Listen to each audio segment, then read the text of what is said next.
Hello mga kapolitika, magandang araw muli sa inyo. Heto naman tayo sa ating panibagong video. At mga kapolitika, ang ating pag-uusapan sa videong ito ay itong maugong nga mga kapolitika na issue ng ICC.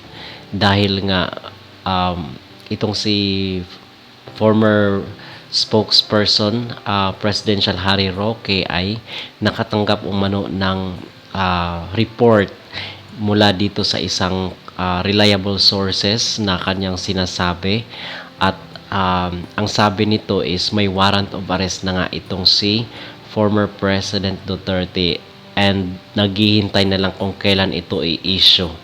Okay, para ipa-aresto itong former President Duterte.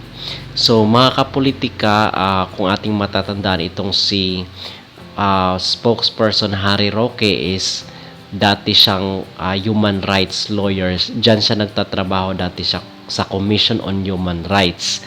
Okay, kasi nung time ni former President Duterte is bumalik siya uli dito sa gobyerno and then nagkaroon din siya ng posisyon.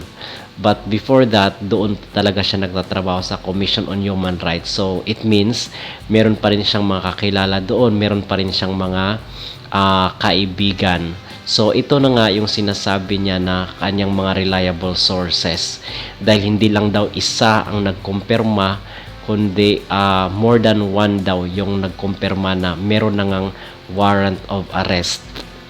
At ang kulang na lang is itong pag-issue nga ng warrant mga kapolitika. So ito ring kasing mga former senator like sila Trillanes, yun din ang sinasabi, the same narrative itong sinasabi ni Harry Roque. And then kasi hindi nga nakapasok itong ICC before kasi nga dahil dito sa may harang, may barrier nung time ni former President Duterte, and kung ating matatandaan nga is inabolish or tinerminate niya ang ugnayan ng ICC at Pilipinas kasi nanghihimasok ito sa issue na internal issues ng ating bansa mga kapolitika. So ngayon nakakapasok na kasi nga inalis na yung harang, so nakapenetrate na. So ito ay yung binalita nga nung mga nakaraang taon na labas-masok daw itong ICC.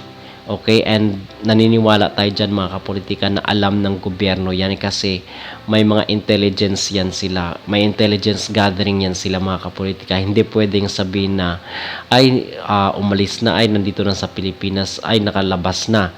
So hindi pwedeng ganun, alam nila yan mga kapolitika. It's just that may mga tao din talaga na gusto talaga na makapenetrate at makapasok itong ICC sa Pilipinas. At ang sabi nga ni former Senator Trillanes is tapos na ang investigasyon ng ICC. So inihintay na lang itong warrant of arrest mga kapolitika.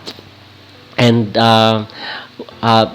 naniniwala tayo dito na ito rin ay may halong political interest. Kasi bakit?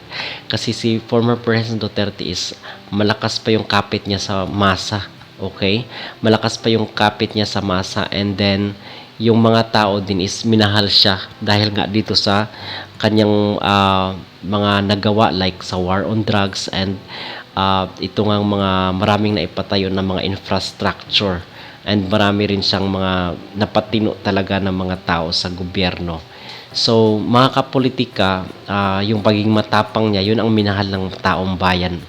And then yun nga, marami ang kasi hindi naman lahat na tao is ma-please niya. Okay, hindi naman siya people pleaser, hindi niya na-please ang mga tao. So meron talagang na-hate siya, yung siguro iniisip na once na wala ka na sa kapangyarihan is sisingilin ka. Okay, so hanapan ng butas mga kapolitika. And ito nga ang naging daan itong ICC, itong International Criminal Court. So hinalungkat lahat ng nakatago, like yung war on drugs niya, na lahat ng nakatago sa baol mga kapolitika is hinalungkat yon. ano-anong issue ang binato sa kanya, pero ang pinakamabigat talaga itong ICC kasi nga ibang bansa yung nag-iimbestiga. Pwede silang mag-hire ng mga Pinoy and mga secret agent na mag-iimbestiga nang hindi alam ng mga otoridad. Okay? So, mga kapolitika, ito rin ang gusto ko ring bigyan ng anggulo is itong present administration ni Bongbong Marcos. Okay, so bakit niya kaya hinayaan ito na mangyari? Or kasi sinasabi niya sa media, mga kapolitika, na no, hindi tayo makipag-cooperate. But ikaw, presidente, na dapat alam mo yung mga ICC na yan kasi sinasabi nyo sila yung Secretary of Justice na hindi alam, walang information. Hindi pwedeng ganun kasi nga may intelligence fund kayo, may binabayaran kayong mga tao na collect ng mga secret informations sa ating bansa. Okay? Kasi part din po yun ng national security. Kasi hindi nga pwedeng mahimasok ang ibang bansa kasi gumagana naman yung hustisya dito sa Pilipinas, mga kapolitika. So, anyway, siguro may mga tao din dyan sa gobyerno na may mga self-interest, may mga political ambition, mga kapolitika, at alam na hindi sila manalo-nalo sa election kasi nga itong si Duterte is may chance na may possibility na tatakbo si Inday Sara. Okay, so kailangan mapilayan talaga sila, mga politika. And that's the only one of the ways na kailangang naisip na issue na pwede nilang ibato dito nga sa mga Duterte. So, hindi pwedeng walang halong politika yan kasi para saan pa na habulin mo yung tao na napakalaki nga nang nagawa sa ambag dito sa Pilipinas, like for instance yung pagtulong sa pandemic. Okay, although hindi naman perfectong presidente nga itong si former President Duterte kasi nga pro-China siya. So, yun din ang loophole niya na sa tingin ko is nakitaan ko rin na dapat hindi siya doon papanig. Dapat ang kanyang loyalty din, mga kapolitika, is sa Pilipinas lang. So, yun yung issue na ayaw ko rin. But, the other aspect like yung sugpo sa terorismo, okay, isa yun sa mga hinangaan ko, pagsugpo doon sa mga Abu Sayyaf kasi wala nang mga pinupugutang ulo sa Mindanao, wala nang to the list na din yung mga bombings, pambobomba, mga kapolitika. So yun yung mga bagay na na-appreciate natin. But on the other hand, mayroon ding mga bagay na tuligsain din kasi hindi naman sa kanya ang loyalty natin, mga kapolitika, kundi kung ano yung ikaunlad at ikakabuti ng ating bansa. Okay?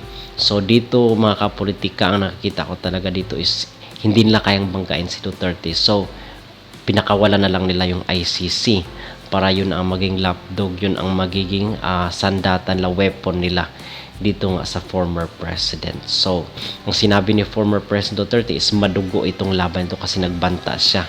So abangan na lang natin ano ang mangyayari kasi di natin alam yung mga tao nagtitimpi lang din, di ba? Or may mga ino-organize na kasi itong si former President Duterte is naghahanda din yan sila, mga kapolitika.